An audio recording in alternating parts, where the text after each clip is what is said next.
5, 4, 3.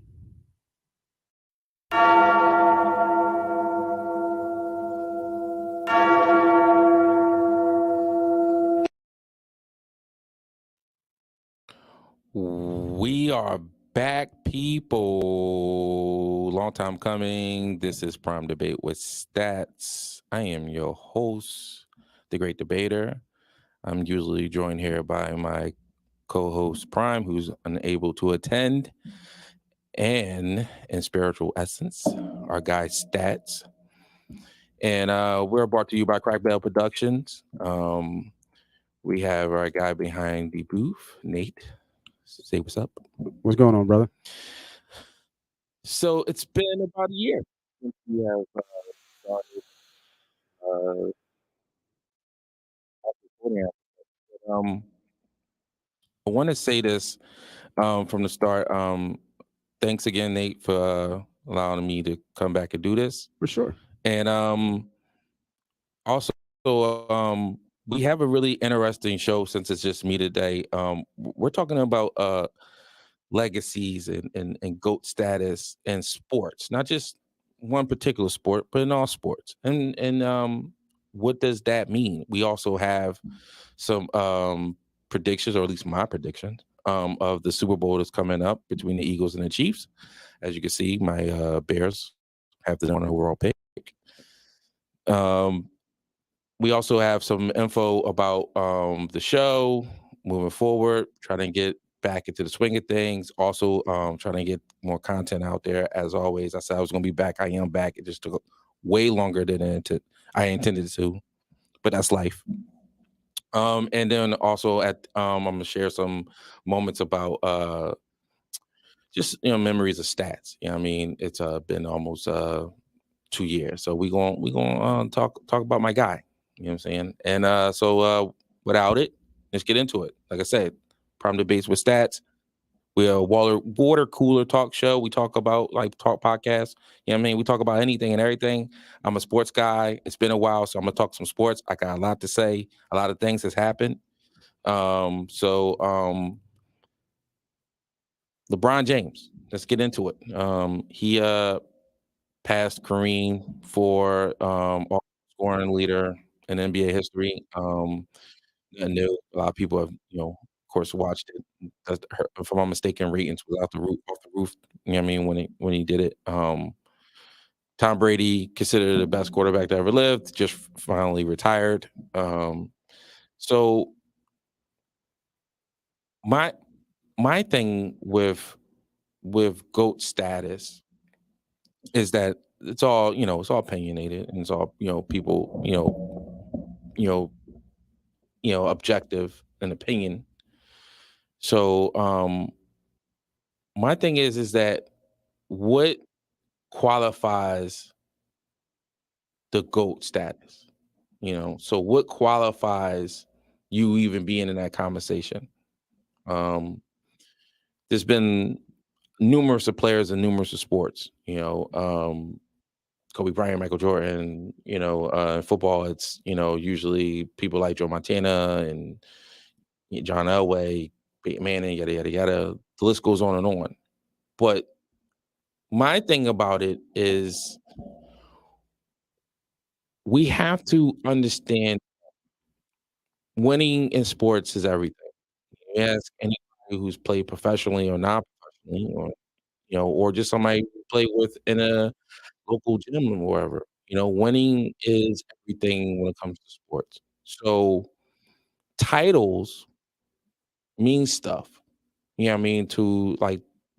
That's the goal for everybody, is to be the last one standing, raising that, trophy at the end. But stats, no pun intended, really are important to individual greatness. And it's not always about who's holding the title at the end per se, because we're not talking about the greatest team of all time. We're talking about the greatest player, usually of all time. One of the greatest athletes slash boxers is Muhammad Ali. Um, but he wasn't undefeated. He doesn't have a better record than Floyd Mayweather or countless others. He's lost a lot of, he lost a couple big fights, not many, but he has some, you know, blemishes on his resume, but he still is considered, you know, one of the greats. So that makes me think, what does it really mean to be the GOAT, or what does that mean as far as when we start saying about the GOAT and legacy, and what does it all kind of mean? I know it means different for everybody, but I feel like we have to understand. Let's look at it and let's break it down. I mentioned Montana. Montana is um what, four-time Super Bowl champion, never lost in a Super Bowl ever. Brady has. But then people say, well, that doesn't mean anything. Brady got more. But then if we say the same thing about Bron and MJ, and then it becomes, well, MJ never lost in the finals. Bron did. But we can't say it the same thing for another athlete in another sport. I don't know. My opinion, the greatest baseball player that ever lived is Barry Bonds, in my opinion. But, you know, he has no championship, no World Series title, and he's probably never going to get in the Hall of Fame because of an accusation that he was never charged with in the steroid use. But hands down, when he was younger or when he got older, he was a five-tool player. But, you know, but does he be great? Is that great? I mean, for most people, his legacy is not ruined, but, nobody will call him one of the GOATs to ever live in sports. So then it's like, okay, well, let's talk about the most winningest player in all sports is Bill Russell with 11 titles. He's never brought up in anybody's all-time GOAT greatness discussions. So now winning's not it. So titles may not be it. He's a great player, or was a great player, but didn't put up the so-called stats that would be needed to back up the ranks. Okay. You have to understand that these things are not, like I said, it's not cut and dry, but at the same time, when people say things, it's just like they say it with so much conviction. Because usually it's in a heated debate, and they're saying like, "Hey, you know, why are we talking about this guy? This guy did this, and this guy did that." You know, and that's cool and all, but then you have to look at it and take a step back. People era. Well, the game may have changed as far as the rules and the styles of play in all sports. Um, One of my favorite sports is getting um, a drastic change this spring and summer in baseball with pitch clocks and stuff of that nature, and no more shifts or no more dramatical shifts, even though shifts been around for a long time. Um, and they can tend to um, change the outcome of people numbers, which changes the outcome of people legacy, which changes the outcome of the GOAT status of them to be. I believe a player like the Golden State's Warriors, Steph Curry. I believe he needs to be in a borderline GOAT level status, in my opinion, because of the accomplishments he has achieved um, within his career. He's has some all-time records that probably will never be broken. Um, he has the rings. So he has the title, the teams, as they say. He doesn't have as many as others, but he still has a lot. And they was bona fide his rings. Like, without him, they don't probably even be in the conversation.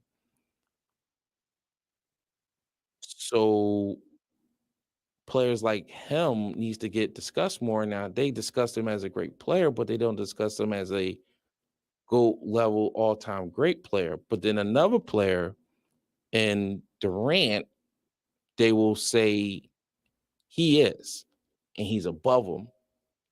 Durant has titles, Durant has accolades.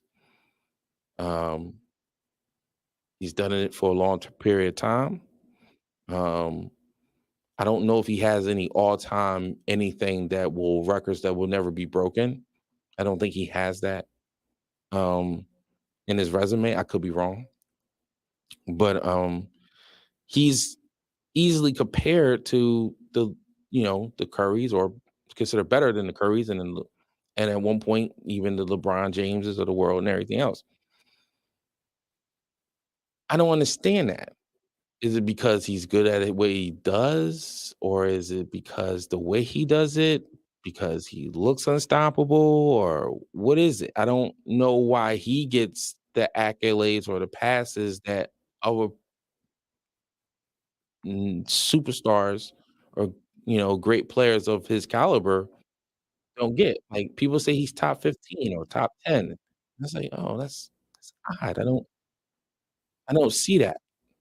I mean, he's great and he's accomplished stuff, but you really want to put him that upper echelon realm, okay?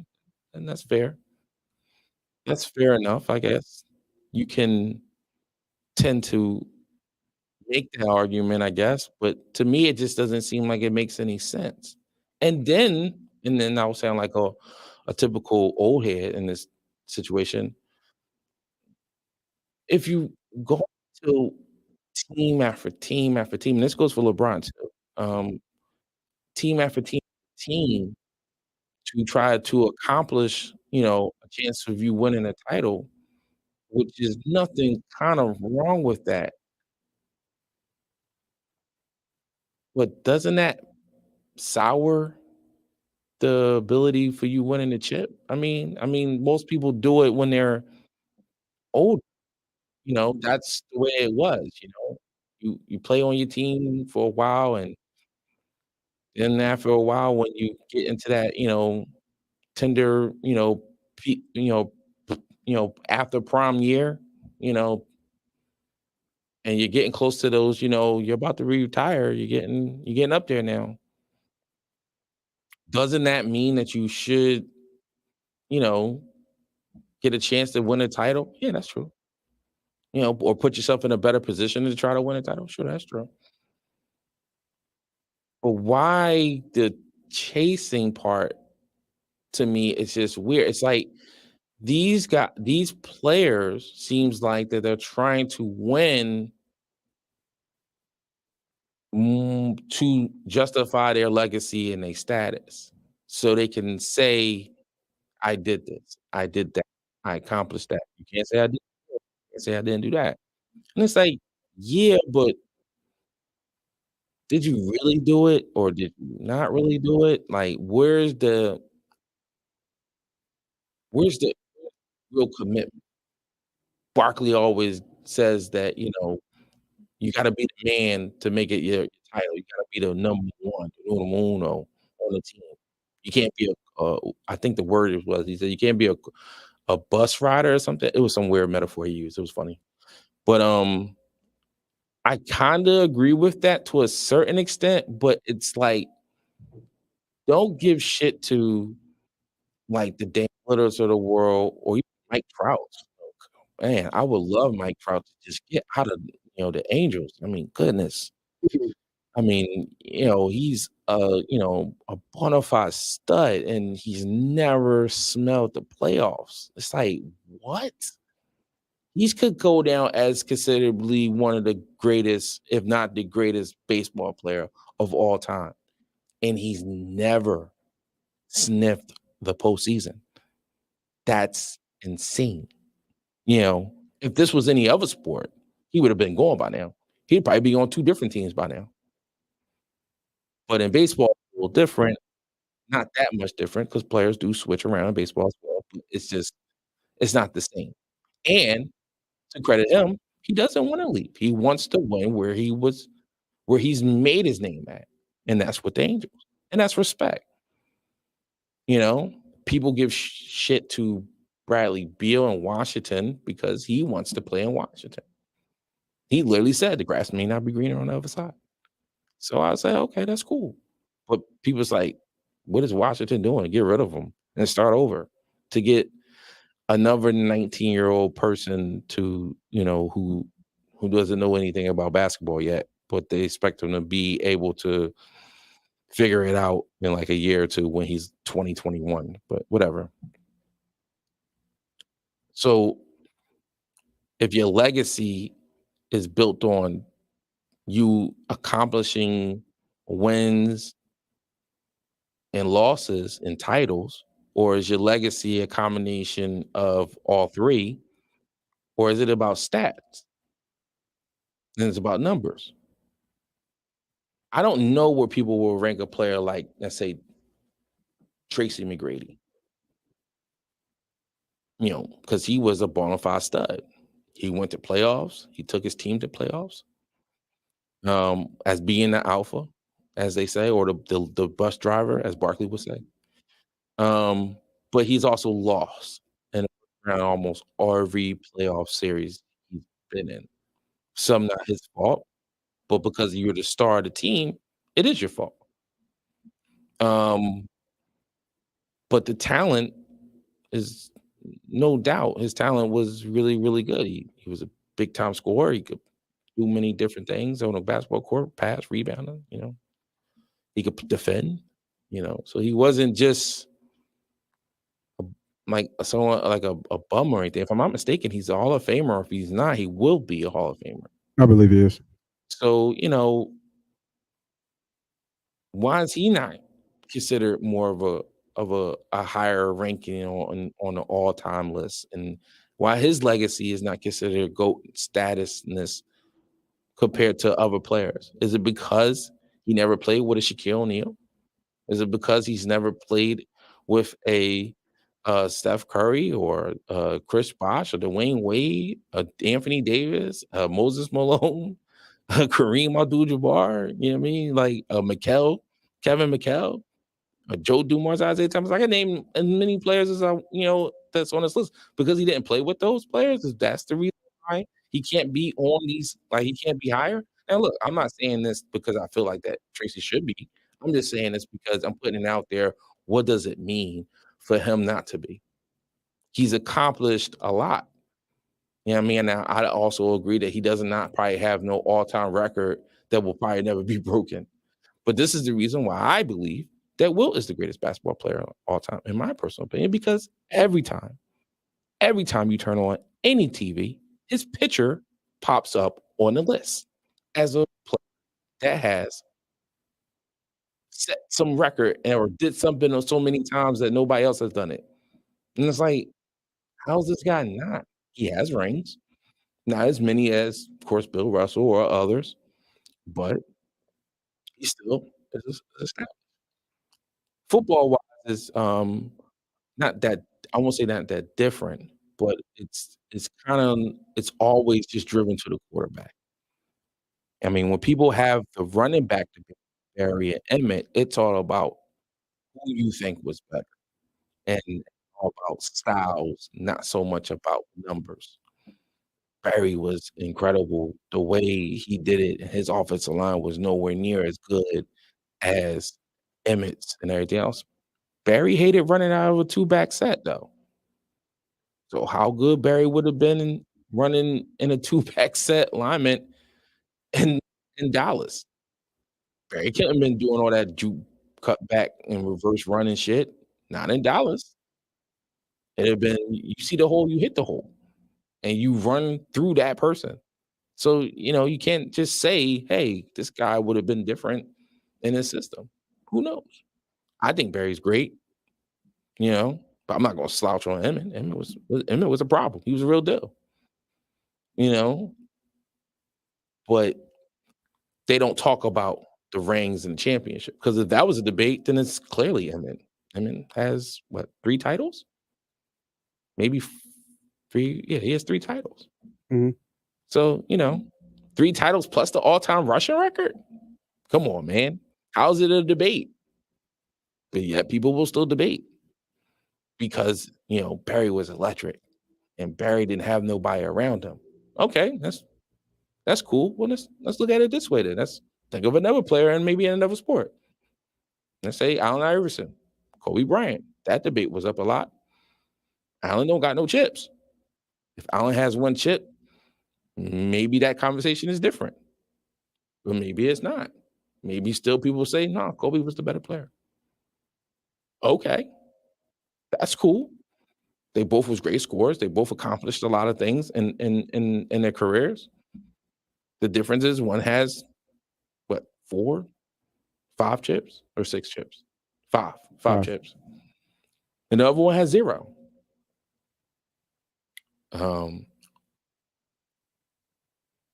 Lawrence Taylor is my favorite football player of all time. I think he's the best player of all time that ever has laced them or not laced them up or it's like strapped on his pads.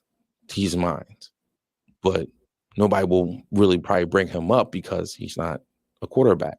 Jerry Rice is considered one of the best to ever do it. He gets brought up borderline GOAT because of what he was able to do as a receiver in the league. There's been countless others. I think Bo Jackson would have been considered one of the best to ever do it if he never got hurt. But we're going to, push aside injuries. Injuries happen. Sometimes, it's just the luck of the draw. You know, um, there's been countless others that doesn't get the acknowledgement. I asked somebody when Claude Giroux got traded, where does he rank at all time as far as our Flyers is concerned? I said he was maybe, in my personal opinion, and I'm not a huge hockey guy, but I do watch my Flyers and I do kind of stay within it somewhat. I say he's probably top 10. I thought that was reasonable. Now, don't get me wrong. Like I said, the names of these players, I won't get them all right. When I was really younger, I knew a little bit more about the players' names, but the names I couldn't like name them right now. But I had at least 5 guys ahead of him. People was like, "He's top 5, he's top 3." I said, "What? Wow. How?" Like, does even his numbers really back up, him being that great? They probably do. But then I was like, let's look at his legacy. He was on a lot of losing teams. He did go to the playoffs. His one Stanley Cup appearance was when I think he was either a rookie or in his 2nd year, maybe 3rd. Please, if if I'm wrong, just let me know I'm wrong. I'm not gonna feel no type of way about that. But I don't think he has a legacy. I mean, I don't even think as far as even in the city, nobody's gonna bring up Claude Giroux as a Philly athlete, as even as a name. But if I say Lindros, people know who he is. You know what I'm saying? I'm pretty sure of that they remember who he is. He had a bigger, more effective career as a Flyer, in my opinion, than Claude did. Whether I think Claude was there longer than he was, but you know, doesn't matter. Um, I just think legacies and GOAT status needs to be understood in a more better light and not just be thinking at it as this way or that way. I just think that it has to be like there's no true right or wrong in this situation. Like I said, it's all opinionated. But we can always usually get in in a circle, like we can always be in someone in agreement. Michael Jordan, yeah, he's one of the best to ever do it, obviously. You know what I'm saying? Yeah, it's MJ.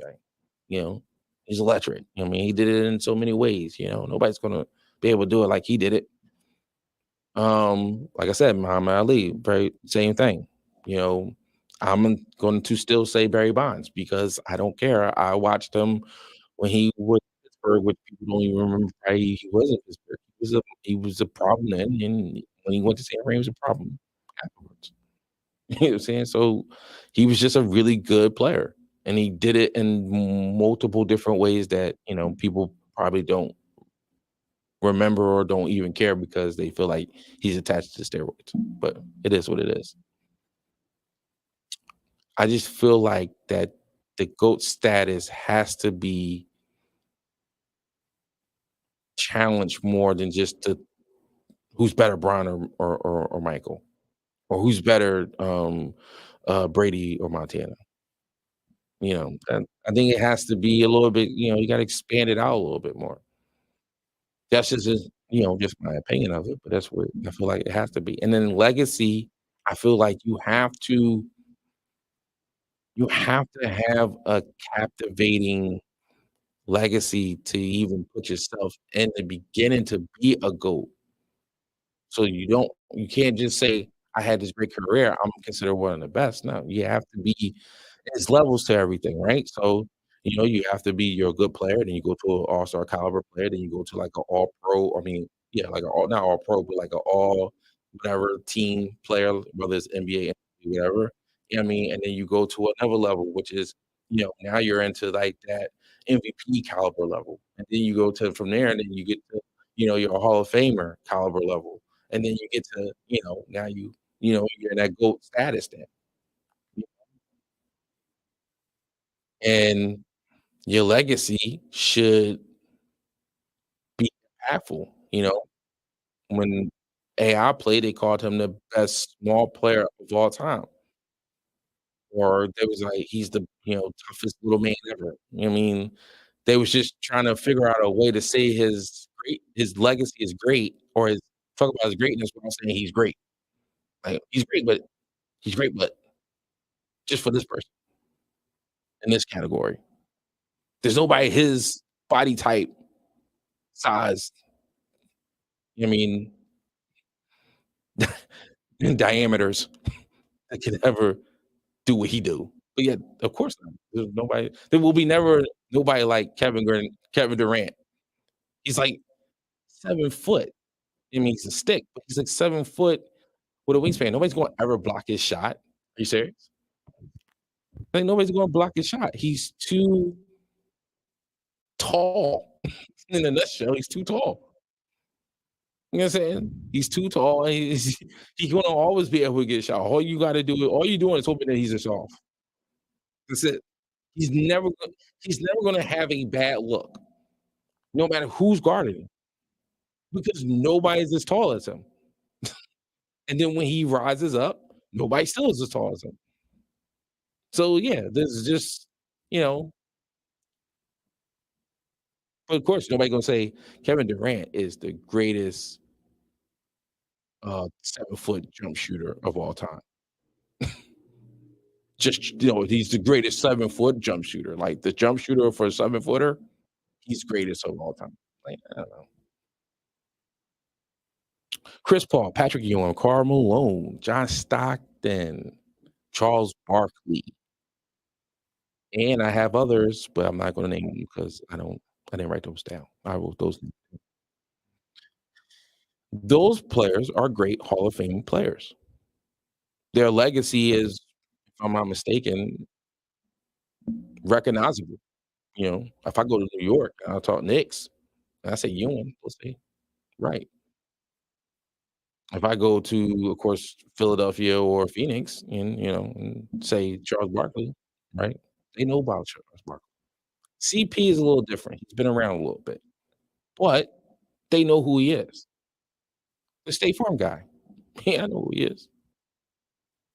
But on the game, on the court, Charlotte maybe might remember him. New Orleans might remember him. I'm assuming the Clippers will definitely remember him because they start winning until he got there. So that's kind of Clippers might know who he is.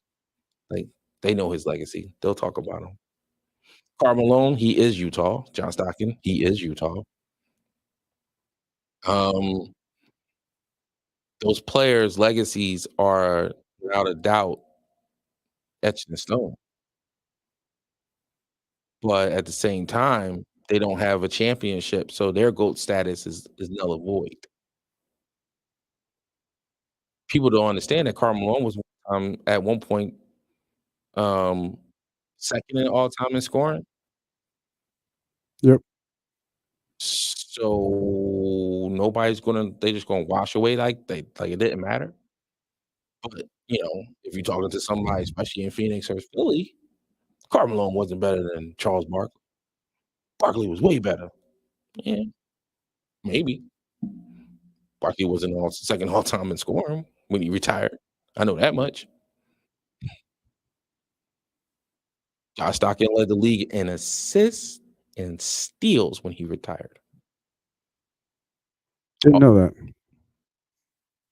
Because if I'm not mistaken, he still might be ahead in assists. I don't think nobody's passed him yet. No, I don't think anybody's passed him. I know Brian just went through what, 4?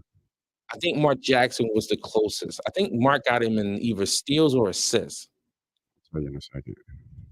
But yeah, but they're because they didn't win that chip, it's like, oh no, who knows? There's a problem. One of my favorite players of all time is Brian Urlacher. Shocking, right? Because I have a Bears hoodie on. Um, he has not won a title, and he has no rings, but he has a lot of accomplishments, and has played a lot of really good teams.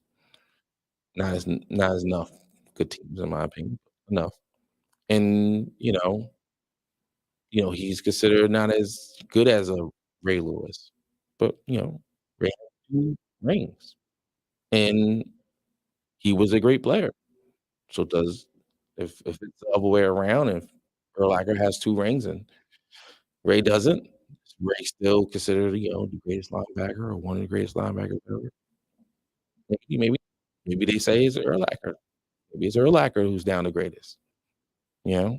Stat-wise, I'm pretty sure you can always find numbers that'll make your argument stronger. So, you know, I'm pretty sure there's people that can make arguments about what Brian did, what Ray Lewis couldn't do, and things vice versa. There was things that Ray could do or that Brian couldn't do. And then, of course, they'll definitely talk about schemes. Oh, they played in 2 totally different schemes. The scheme was totally different. They couldn't. No, no, you can't compare this. I don't know. Devin Hester, not in the Hall of Fame. He will Surprisingly. be. He should be. Yeah, I know. He'll get there. He'll get there. To answer your question, second closest to Stockton is Kidd. Second closest to Stockton. This is an assist, right? This is assist. He's 3,000 behind. And he's retired and coaching. He's retired. He's retiring coaching. Well, the next active player is Paul with 11. He's about 4,500 assists behind, and he's on his way out. Yeah, he's not. I mean, unless they all go to KD and Booker, maybe it's a possibility. But he would have to average maybe 13, 14 assists. When it's all said and done, I think Brian will probably be. He might. How many years Brown got left in him? I mean, he can play probably 3, 4 more years, but at this level, I don't think Brown will have enough assists. Yeah, I don't think so either. If CP is CP ahead of him? Yeah, CP's ahead of him. Yeah, he's not. He might catch CP. I don't think he'll catch Kidd. Yeah, in steals, it's Stockton, Kidd, and Jordan. I didn't know the Jordan part. Yeah, I didn't know Jordan was that high. I knew he had steals, but I didn't know he was that high in steals. So in Paul catch Mike. Oh, before it's all said. He'll catch him this season. He's 5 behind Mike. And that's the thing. Another thing about it. So is you see these numbers and you see these players. So if Paul passes Jordan in steals, does that make Paul a better defender than Jordan or a better player than Jordan? Does LeBron passing Kareem makes him better than Kareem? I mean, this doesn't necessarily mean anything. I said it about Karl Malone being the second all-time leading scorer at the time when he retired, and, nobody was gonna put him above Michael, but at the same time, then the stats come in and everything else. What LeBron accomplished is his legacy. He's taken on a responsibility like no other and ran with it. You know who else did that? Barry Bonds, but nobody's gonna talk about him. You know what I'm saying? You could come in with all the hype, but to back it up then some, that's impressive, you know? I think, You know who also did that? Wayne Gretzky. I'm gonna give a shout out to Wayne Gretzky. Gretzky was a phenom in Canada when it came to the yeah. hockey, So and he delivered. Gretzky did, Harper did. I debate Harper though. Harper's definitely lived up to his hype. I will not that's a good one. Harper definitely lived up to his hype. My question is because I follow baseball, but I don't know Harper's younger years in Washington. Like I don't really like all these players that you're talking about, all the GOAT status. There was multiple years where they were the consensus number one player in the world at the professional sport. I don't know if Harper falls into that mode for multiple years, maybe 1 or 2 years, but I don't know if there was a stretch where he was considered the best player in baseball for like 5 or 6 years. Well, baseball is a little bit different because of they don't have that debate as much as in other sports compared to like hockey, basketball, and football. They don't have that debate as much because of the fact that a lot of the also think it's great players are also pitchers, That's a true. position that, people don't really see offensively. They don't get an opportunity to really, showcase these skills. Um, it's just the way it is, and it's not really baseball allows like, the numbers usually back up.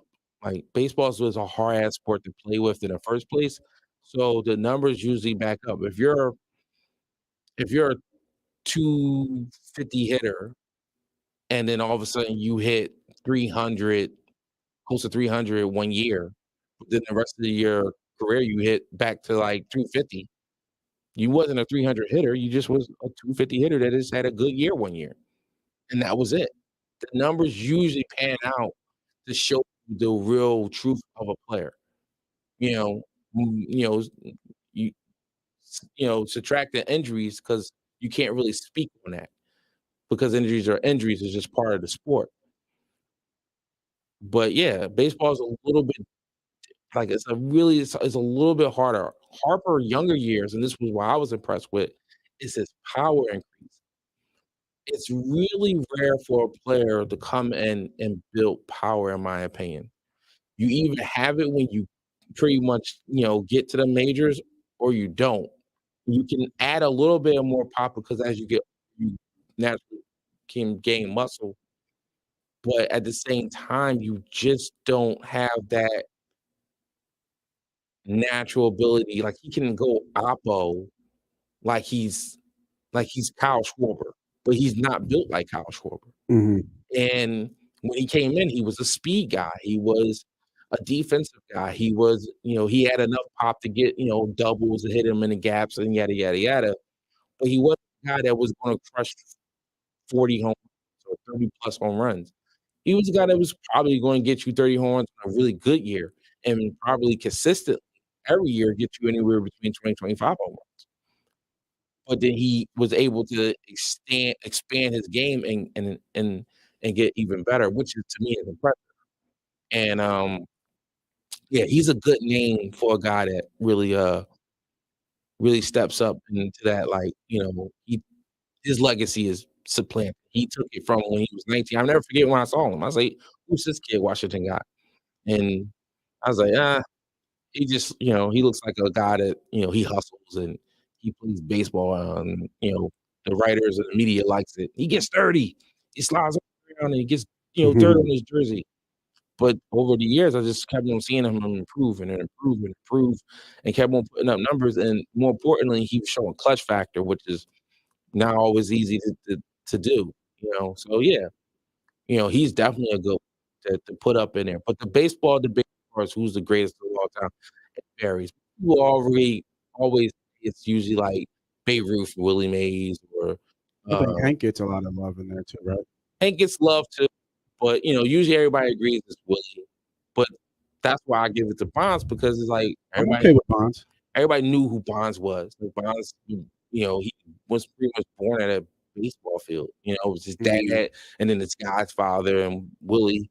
The to to come up with that type of hypeness, he dominated. I mean, the media wasn't the way it is now, internet and all that other stuff, but to come up with that and then not just do it at all level, like, he's gotta be considered, like, ridiculous. Same thing with, like, Griffey Jr. and I think if you ask players, you would get a different response than the consensus media outlets who and the writers who vote on these type of awards or have these debates. yeah, but that's the best part about it. I mean, yes, because a lot of them are now analysts and they work on TV and they get to speak their opinion, but to be honest with you, their opinion really don't matter. This is an outside opinion. You played the game, so your opinion doesn't really matter because it only matters to you because we're not talking to you. I mean, because we're not talking about you or you because you played with this person. It's like, for instance, if somebody says, I know Nate is, a great person or this, credible person because, I worked with him and da, da, da, but then let's say you do something on the outside that people see that you do and they don't like it. They're like, "Oh, this person horrible." You know, I can see it from a different perspective than you can see it from a different perspective. You're in the gym with these people or on the field in practice, wherever it is, you're gonna see things that they're gonna be doing that's totally different. What we're seeing is the finished product.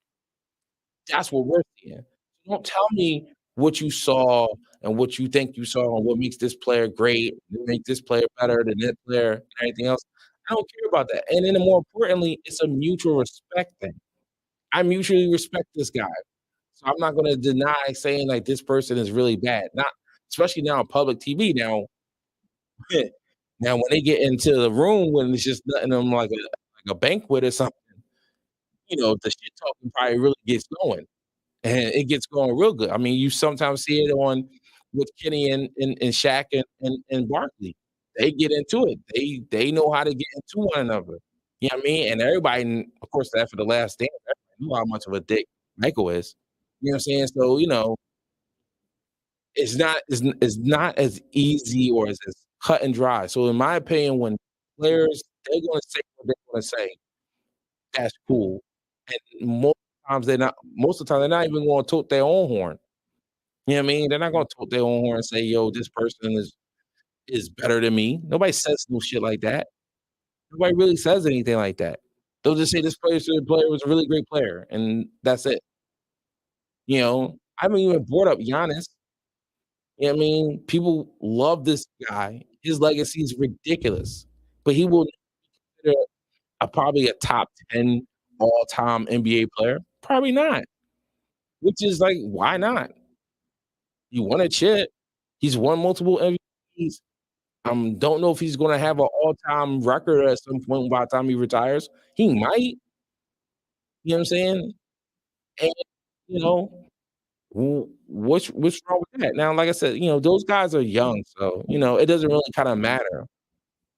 You know, hockey's a little different. Crosby came in, he was another guy that was hyped up, and he delivered.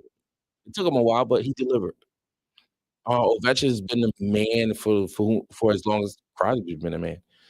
There's a new kid, I don't even know how new he is. Like I said, I don't really pay attention to hockey. I think his name is McDavid. He's um, he's a problem. He does shit every night. Every night he does something. Every night.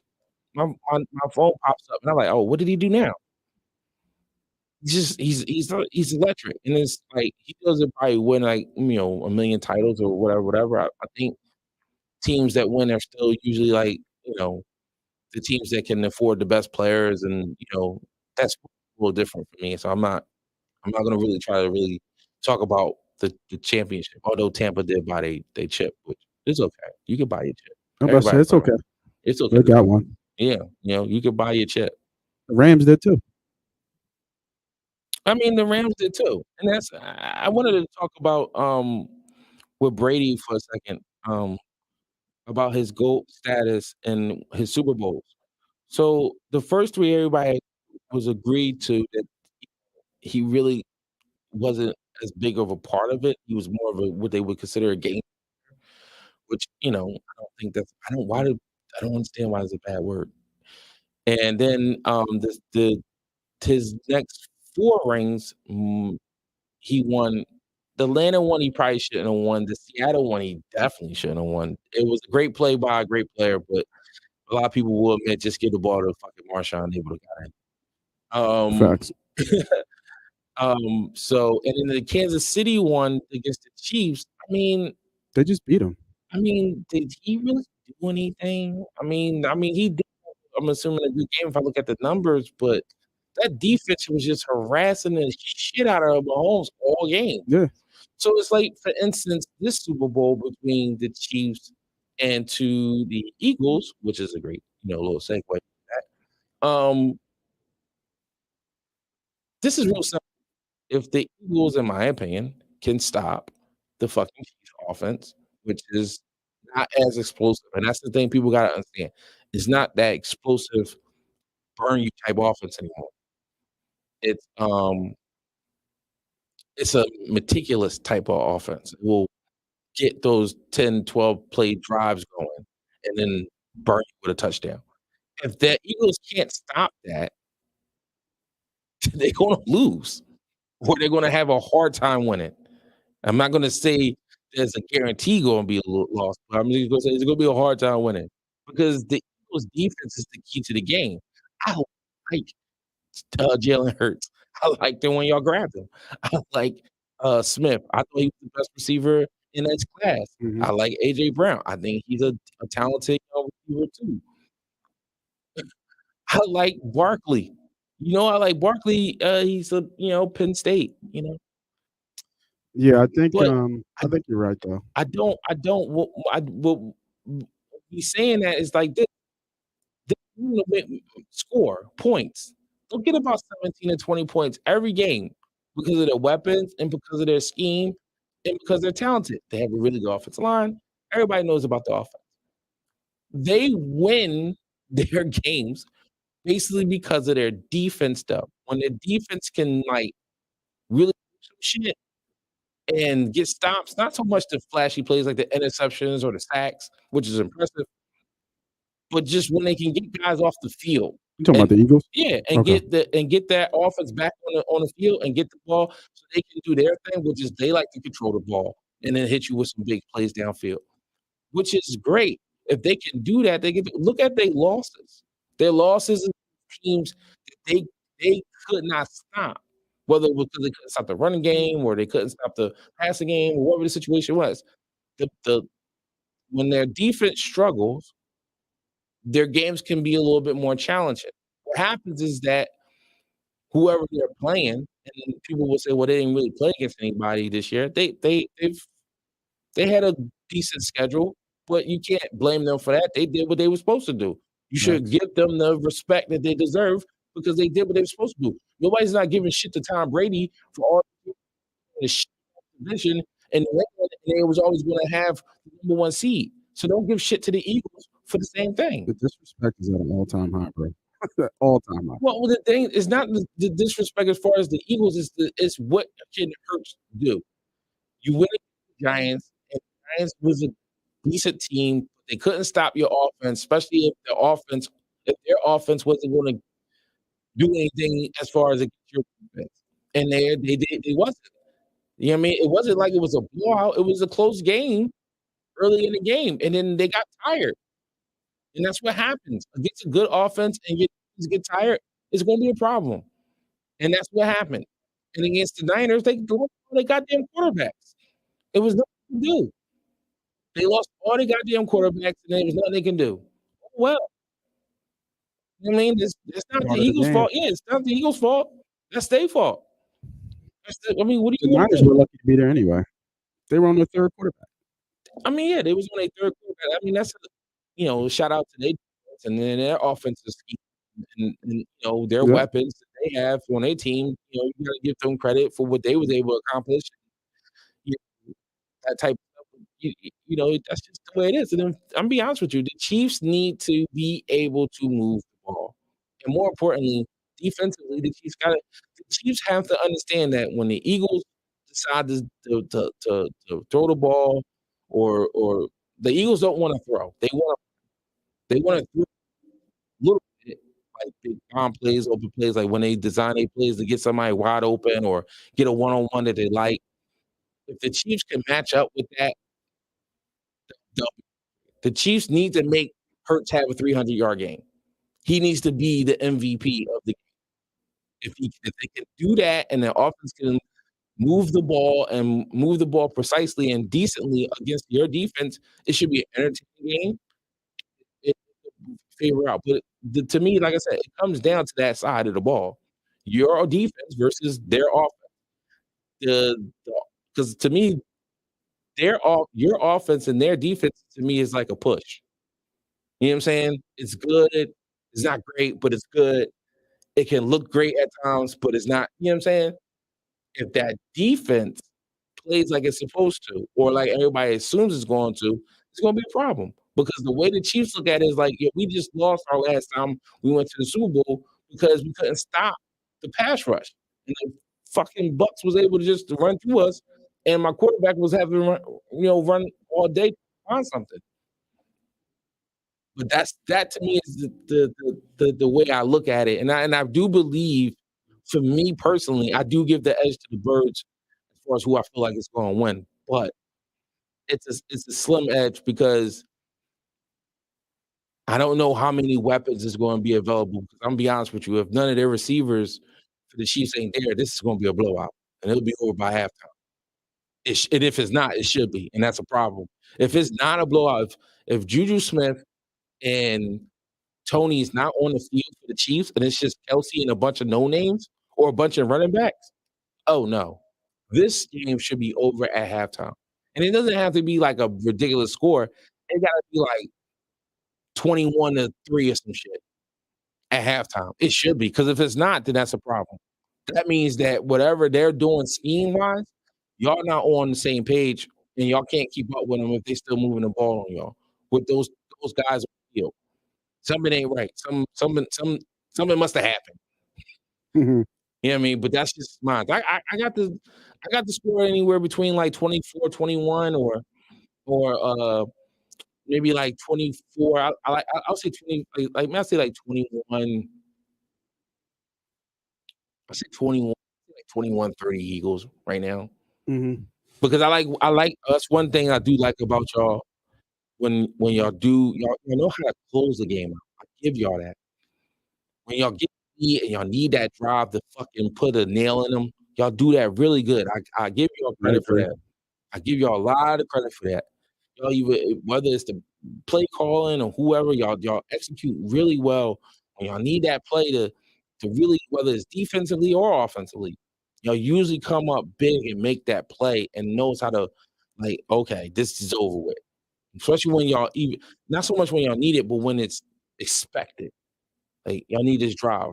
Like against the Niners, all of a sudden Hurts start running all these quarterback runs, design runs. That was pretty impressive. I was like, oh shit. Like it's not about the fact that it's like they can't stop it, but it was just like it's doing what it needs to do. It's keep that clock moving and it's giving y'all first down.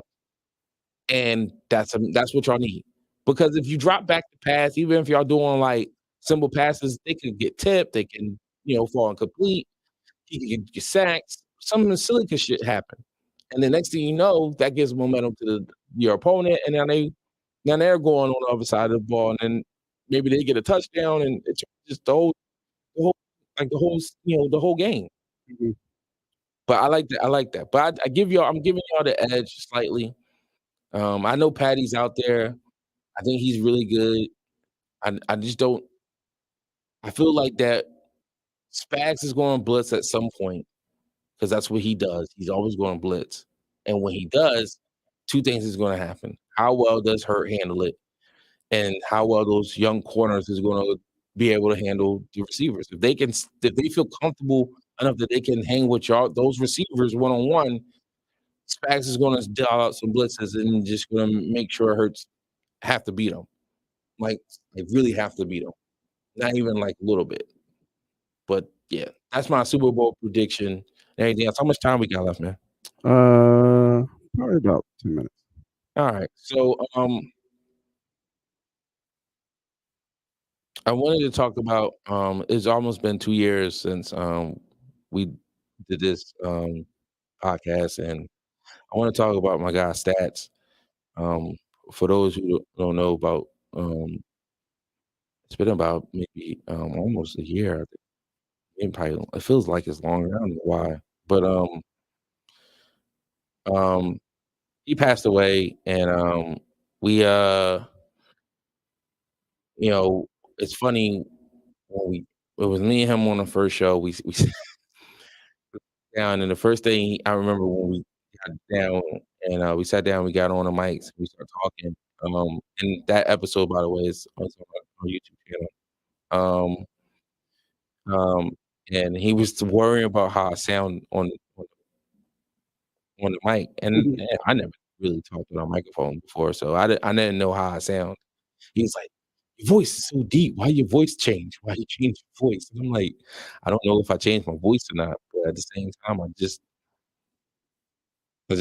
just talking. I think I was a little nervous too, Mhm. so I didn't know how to talk. I didn't want to talk too loud into the mic, or I didn't want to be too far so people couldn't hear me. So I was kind of maybe a little maybe too close to it.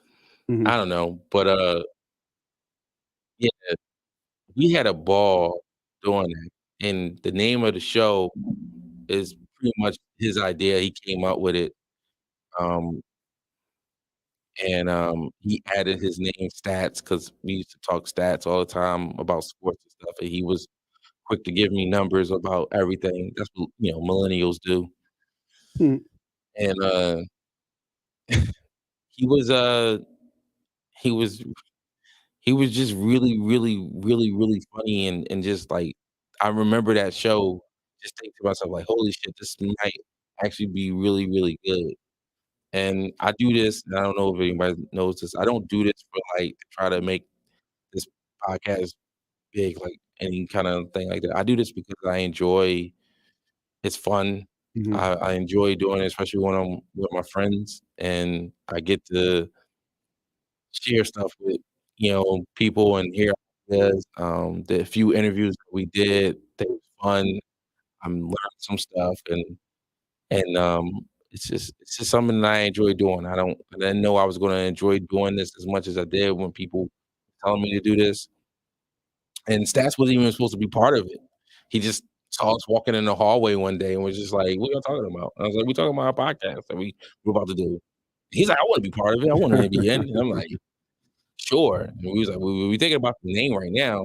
He was like, "Well, what's the name?" I was like, "Well, you know, they call me the great debator, so it's gonna be debate in it, and then, prom is prom." So we was like, "We'll just call it, prom debate." And he's like, "Oh, prom debate with Stats." I'm like, "With Stats?" I'm like, "What are you talking about?" And I said, "That's actually sounds pretty goddamn good, though." I said, "That's a That's a good great." name I said, for "That's a great sure. name." He's like, "Yeah, yeah." And it's just so ironic that, prom couldn't make it, to the first show, so it was just me and him. And, it was just like, I thought we talked about him, on the show before since then, but, I mean, I miss him, obviously, and, he's hilarious. He was always hilarious. Um, he was energy-wise was just amazing, and just the fact that I believe in March will be 2 years from the first time we've done this, and, I just wanted to share some memories of, thoughts of him, and, I remember one time he was gonna do something stupid, and he always had this thing where he wanted to, um he wanted to ask people, like, random people, like, silly questions on, like, elevators. He always would do it on elevators, though, and it was like, I had to, like, talk to him like he was my kid, like, "Yo, what are you doing? Like, cut this shit out." Mhm. And then he was gonna, like, take his gum one time and put it on somebody's shirt. I was like, "Yo, you are, like, wilding right now." And I was just like, doing he's like, "What? What'd I do?" I said, "You think that shit funny?" And he's like, "Yeah, that's funny." I was like, "But it's not funny to the person." And the next thing Right. you know, they get an attitude with you, and the next thing you know, you in some drama shit. It's just like, why would you even put yourself through that? But it was just the way he was. He wasn't, I mean, malicious in any kind of way into his like trying to harm people. He was always a good person and a people person and anything else. I do miss having conversations with him, his Clippers, and his family, and just talking, just talk. Madden, we used to always play Madden together. I'm pretty sure, and football and stuff like that. And then just the life stuff. It's been a while. You don't know how you're gonna feel about something until afterwards. And they say time heals all wounds and all that stuff. But I just feel like that. You know, I was watching him, and I'm so happy about that's even a better thing about this. I get to go back and watch him. When I really miss him or I'm thinking about him, I can just go back and watch him. So to all who knew him and miss him, take time out. Go wherever you listen to the show, wherever just take time out if you want to. Just pull up an episode and just watch our guy's stats. And I'm gonna leave it with that on that note. And then as far as the show moving forward, I'm gonna try to get as much shows out. I'm not even I mean, I said it before, I've said it multiple times. I'm gonna do it. I've been talking to Nate, just trying to figure out how to get it going. Um, I'm I'm really trying to get us to do more shows that probably won't be in this situation as far as in the studio. You'll probably be have to see in the back wall of my room or something in my house or somewhere, but I don't care. We're gonna get more shows out there, and then of course with more shows, we're gonna try to get more people on, and we're just gonna try to expand. And we're streaming on Twitch. Problem Debate with Stats is the name. Also, we have Twitter, Problem Debate with Stats. We also have our YouTube channel, and of course on Facebook under Crack Bell Productions. Um, yeah, we're just trying to get back in the swing of things. I hope you enjoyed this podcast, and I'll talk to you later, man.